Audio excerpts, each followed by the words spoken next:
Hello, everyone, and thank you for joining us for this webinar for HR professionals. We'll be talking about how to get ready to take charge of change. This is one of 4 short webinars that SAP has organized to address some of the top issues that small and mid-sized companies are facing as a result of the pandemic. My name is Timo Elliott. I'm an innovation evangelist for SAP, and I'm joined today by 2 SAP experts, Stephanie Rundin and Michael Liss. Stephanie, let me pass it over to you to introduce yourself. Thank you, Timo. Hello, everyone. Thank you for joining. I'm Stephanie Rundin. I am located in the San Francisco Bay Area, and I am part of the HR transformation and value advisory team with SAP SuccessFactors. And Michael, welcome. Yep.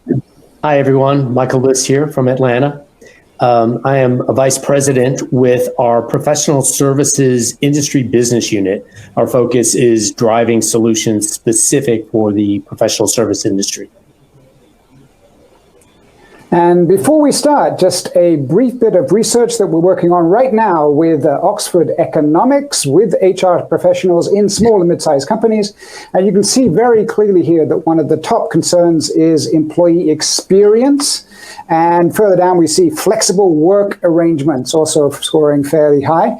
So let's start with the challenges facing today's small and medium-sized organizations in the current environment. Stephanie. Certainly, thanks. So obviously, this is an uncertain time for everyone. Everyone from the C-suite to the shop floor is sharing the challenges of unforeseen change and looking at HR as a way through. So, we've got a couple of different things that CHROs or HR leaders are focused on, including immediate adjustments to their workforce in their workplace, including things like, what do we do immediately? What do we do today? Do we need to ramp up? Do we need to do we need to send everyone home? Do we need to cut hours? A lot of things on their mind as they look at the immediate situation. Then, for those employees that are deemed essential and are on site, how do we address their needs? What types of safety steps do we need to take? Do we need to make any changes to our compensation plan in order to accommodate them? And then finally, we have enabling remote workers. So for those people who are working at home, do they have the tools that they need? Do they have, laptops, phones? Do they even have an internet connection? And do they have the tools to do their job? And how are we going to stay connected through all of this? So again, just a couple of quick things that small and mid-sized company leaders are facing through this pandemic. And Michael, let me turn to you for an industry point of view. Sure. For mid-sized professional service firms, there were immediate adjustments that needed to take place.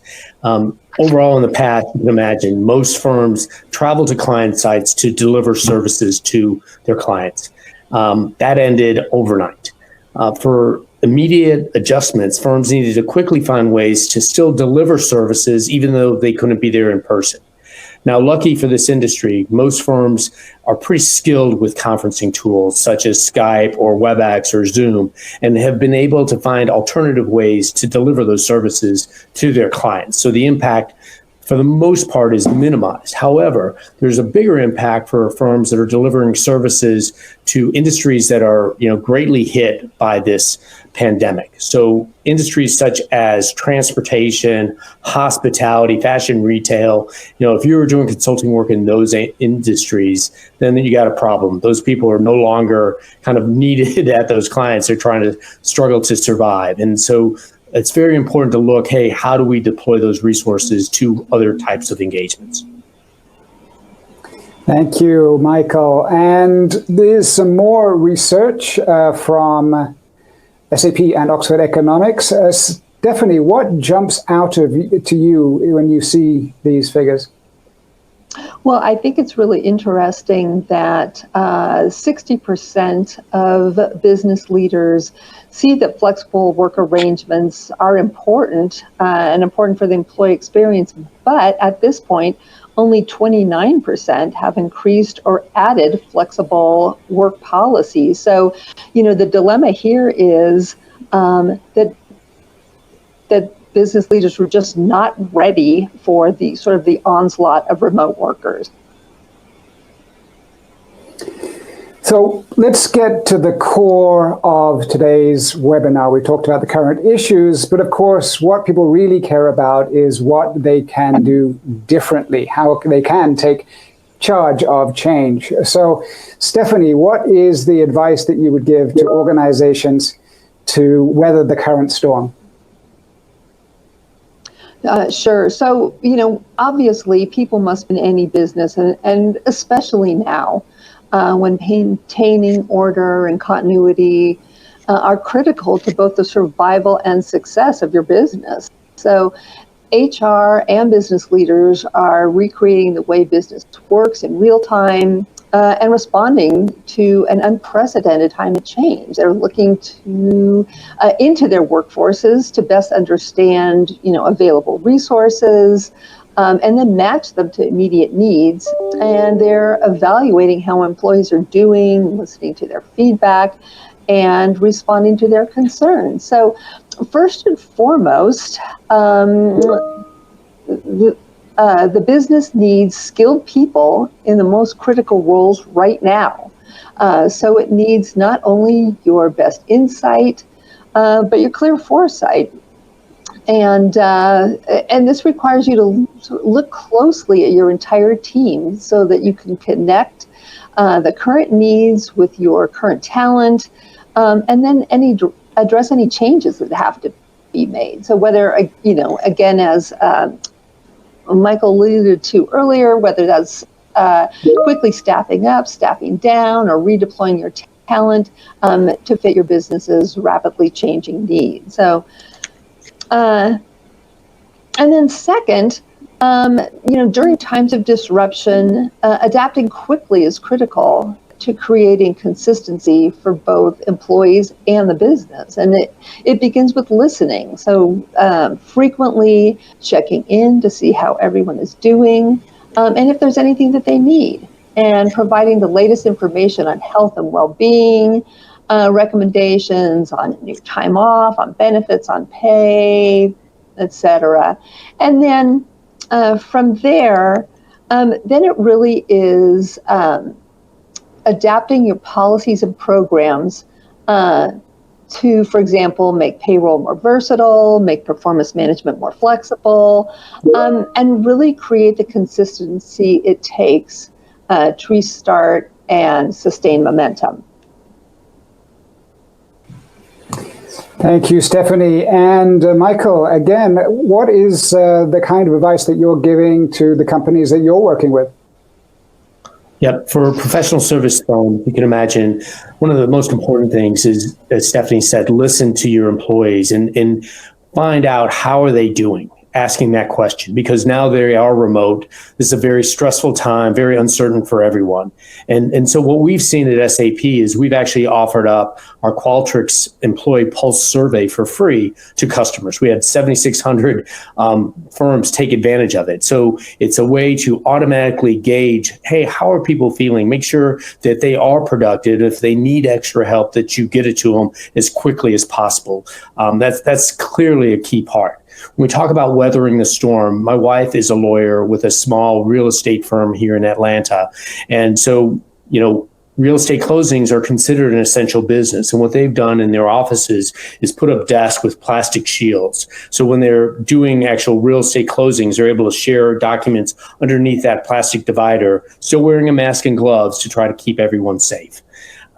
In addition, firms need to stay agile to weather this storm. So as we said before, if their industry that they're supporting are in trouble, they need to reallocate those, maybe retrain workers to gain new skills or be able to work in other industries or manage the supply and demand equation so that people are working or staying productive and working on projects that need extra help, or even learning new skills such as digital services.